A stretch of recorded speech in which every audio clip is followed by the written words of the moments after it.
called Pilot Light, a discrete series. Number 1. The boy's grandfather drove a beat-up blue ute, a Toyota. It looked old even though it wasn't. At school, in the courtyard before class, he'd tell his classmates stories about the ute, which he was sure was as old as his grandfather at least. Even when he knew his grandfather had been stretching the truth, he happily stretched it even further. His timing was uncanny.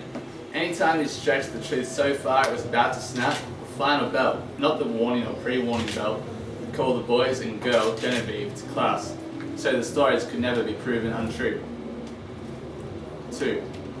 You know Disney, corporation or mythic cultural entity, built an entire town in which there was no branding whatsoever, the old man, already in between mouthfuls of hamburger, explains. Nothing marked by globalization. I don't think even heaven is unmarked by globalization these days. It didn't last, obviously.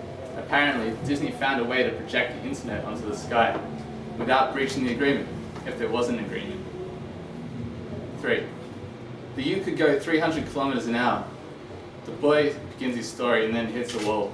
He doesn't remember anything else about the ute. It was blue, sure, but that's not exactly hard to imagine, and even easier to believe. Reflective essay, he mutters to himself, tapping his pen on the worn desk, which incidentally belonged to the grandfather who had hot-wired the ute in question. Bored already, he grabs his dictionary from the shelf. Reflective essay is a contradiction in terms he prints across the page.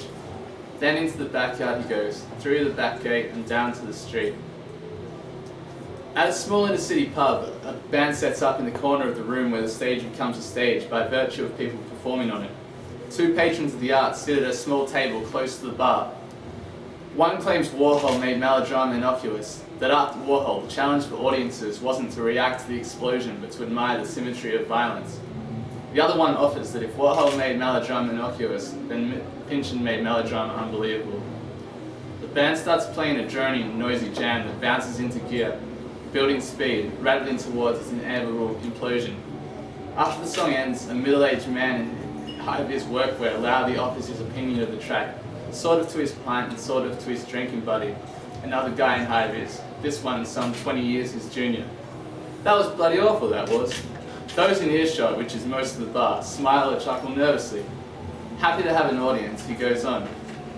Hope the next one's better than that. The band smile at each other, the guitarist says something, maybe his song name, to the drummer, mumbles inaudibly to the room that's not exactly a crowd, and they begin a song which the guy in high-vis will describe loudly as exactly the same as the last one. They just play the same song over and over. 4.